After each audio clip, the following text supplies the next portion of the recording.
Hai anak-anak, bertemu lagi dengan Ibu Fitria Ros. Nah, sebelum mulai belajar, Bu Guru mau tanya dulu dong, apa kabar kalian hari ini? Semoga kalian baik-baik saja ya. Hari ini Bu Guru akan mengajarkan materi PPKN kelas 5, tema 4, subtema 1, yaitu peristiwa Sumpah Pemuda. Namun sebelum kalian belajar pada hari ini, jangan lupa kalian berdoa terlebih dahulu ya. Oke, pernahkah kalian membaca teks Sumpah Pemuda? Kalau belum pernah, yuk ikuti Bu Guru membaca teks Sumpah Pemuda. Sumpah Pemuda. Kami, putra dan putri Indonesia, mengaku bertumpah darah yang satu, tanah air Indonesia. Kami putra dan putri Indonesia mengaku berbangsa yang satu, bangsa Indonesia. Kami putra dan putri Indonesia menjunjung bahasa persatuan, bahasa Indonesia. Nah, ini adalah isi dari Sumpah Pemuda. Kalian harus hafalkan ya nak, karena ini juga sering keluar di ujian. Kalian harus ingat, Sumpah Pemuda isinya yang pertama adalah bertumpah darah yang satu, tanah air Indonesia. Yang kedua, berbangsa yang satu, bangsa Indonesia. Sedangkan yang ketiga, bahasa persatuan, bahasa Indonesia. Oke, kita lanjut. Sumpah Pemuda itu merupakan hasil keputusan dari Kongres Pemuda II yang diselenggarakan pada tanggal 27 sampai 28 Oktober tahun 1928. Nah, ini baru saja terjadi ya bulan Oktober kemarin, dan ini dilaksanakan di Jakarta.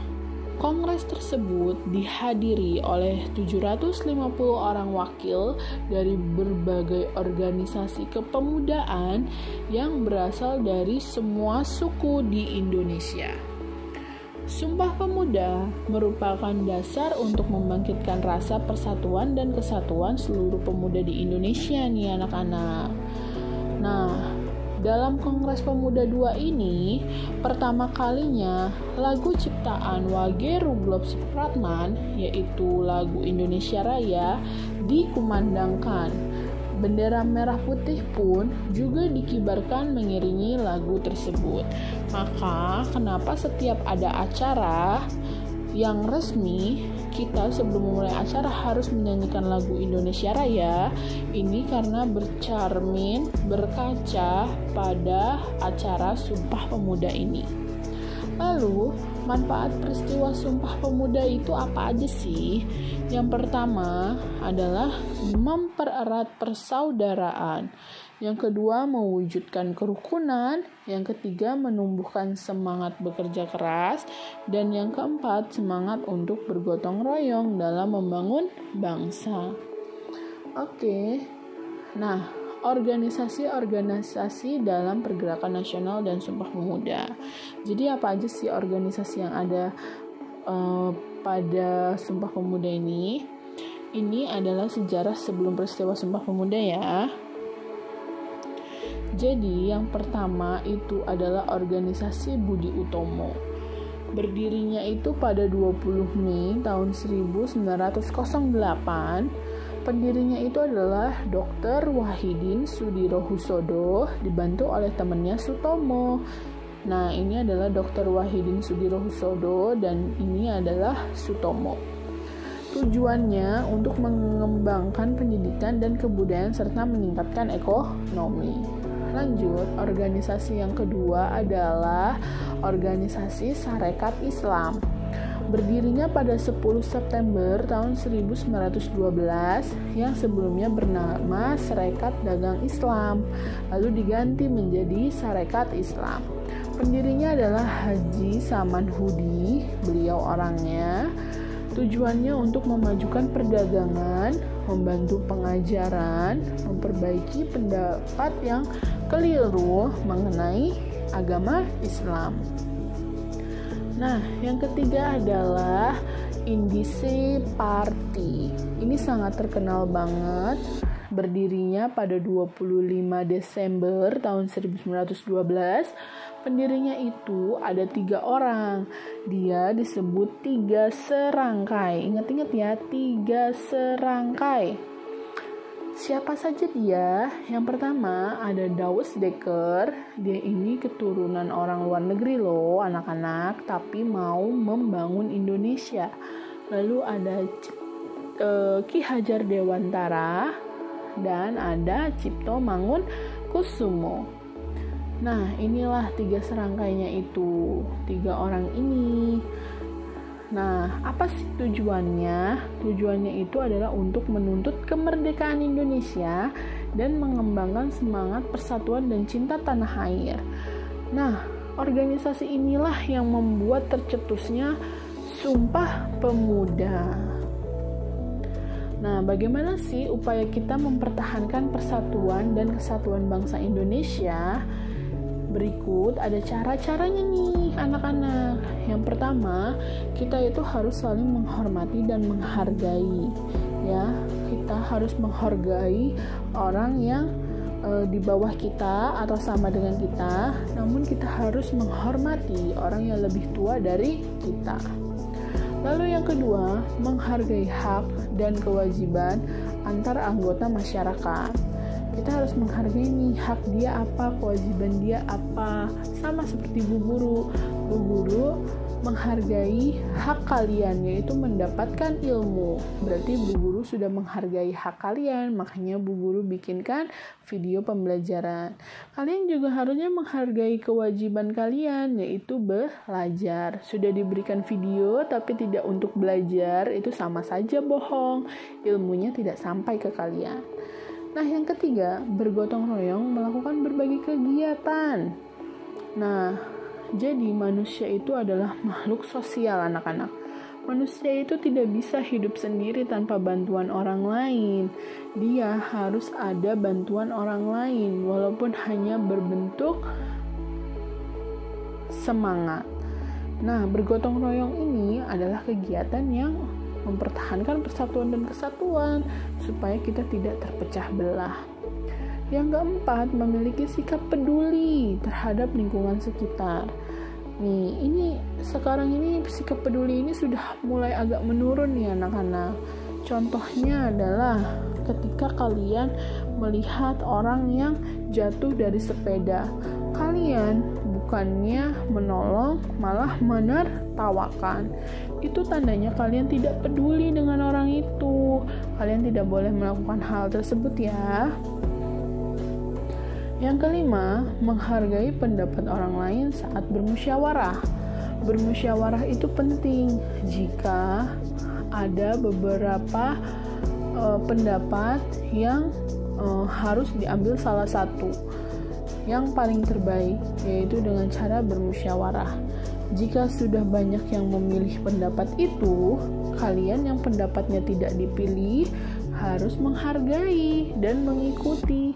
Jangan malah marah-marah atau ngamuk-ngamuk di belakang. Tidak boleh ya, Nak.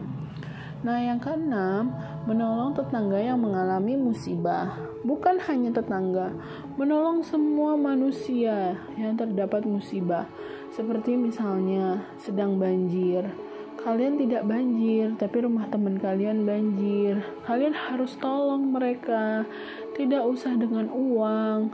Kalau tidak punya dengan uang, kalian bisa tolong dengan barang benda yang ada di rumah kalian, seperti memberikan baju atau memberikan mie instan.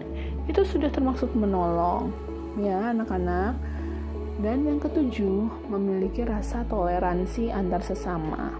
Toleransi ini adalah menghargai dalam beragama. Jadi apapun agama kalian, apapun suku kalian, jangan dipandang itu sebelah mata. Kalian dari manapun kalian sukunya, dari manapun agama kalian tetap harus bersaudara. Karena kalian harus mengingat kata Bhinneka Tunggal Ika, semboyan negara kita. Walaupun berbeda-beda, tetapi kita harus satu.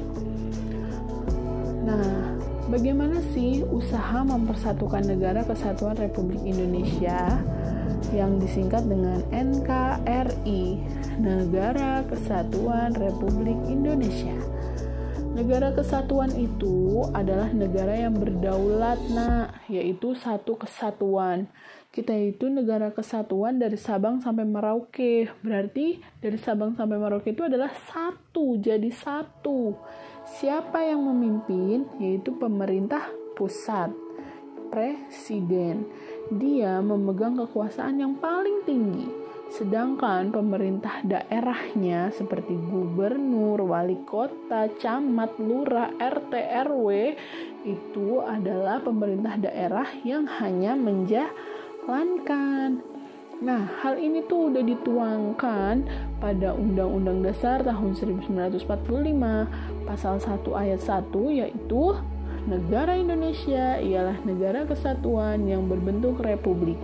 Dan pada undang-undang juga pasal 18 ayat 1 menjelaskan negara kesatuan Republik Indonesia dibagi atas daerah-daerah provinsi, dan provinsi dibagi atas kabupaten dan kota tersebut memiliki pemerintah daerah masing-masing. Ini sudah tertuang di Undang-Undang Dasar 1945 semua ya, Nah, maka dari itu negara kita termasuk negara kesatuan. Atas hal tersebut, persatuan dan kesatuan NKRI merupakan modal penting dalam pembangunan bangsa. Ya iyalah, kalau kita tidak mempunyai rasa persatuan dan kesatuan di dalam diri kita, Indonesia yang letaknya ini jauh-jauh antara kota dengan kota, antara pulau dengan pulau, itu bisa pecah. Bahkan mungkin Sumatera bisa membuat negara sendiri, Jawa bisa membuat negara sendiri, Kalimantan bisa membuat negara sendiri. Kalian tidak mau kan hal itu terjadi? Maka dari itu, kita harus memiliki persatuan dan kesatuan. Cara mempersatukan NKRI yaitu yang pertama adalah berpartisipasi dalam peringatan Hari Kemerdekaan. Dimanapun kalian mengadakan Hari Kemerdekaan, mau di Indonesia, mau di luar negeri, kalian harus berpartisipasi supaya kalian memiliki rasa cinta tanah air yang besar. Lalu, ikut serta dalam upacara bendera. Mau tidak mau, kalian itu harus mengikuti upacara bendera karena upacara ini adalah simbol perjuangan kita dulu. Jadi harus kita hargai. Ya, semakin kita menghargai, semakin juga kita bisa bersatu. Lalu, ikut gotong royong di masyarakat. Jangan ada orang sedang kerja bakti, kalian malah duduk termenung, bahkan tidak mau tahu. Serta ikut serta dalam organisasi masyarakat, seperti halnya organisasi RT, PKK, atau arisan Karang Taruna, seperti itu. Boleh bebas kalian ikuti. Tidak pun juga tidak apa organisasi masyarakat. Namun, kalian harus tetap peduli terhadap lingkungan. Nah, anak-anak, pembelajaran hari ini sudah selesai. Terima kasih ya atas kesempatannya untuk mau menonton video ibu dari awal sampai akhir. Kita ucapkan alhamdulillahirabbil alamin. Mudah-mudahan ilmu hari ini bermanfaat ya. Untuk kalian yang baru pertama datang ke channel YouTube Ibu, jika tanda subscribe-nya masih menyala, jangan lupa tuh diklik tombol subscribe-nya. Lalu jika bagus videonya, diklik tombol jempolnya, yaitu di like serta di-share ke semua teman-teman kalian. Mudah-mudahan kalian dan teman-teman kalian mendapatkan ilmu yang sama bermanfaatnya untuk hari ini. Ya anak-anak, kita akan bertemu di video selanjutnya ya. Sampai ketemu. Wassalamualaikum warahmatullahi wabarakatuh. Dadah.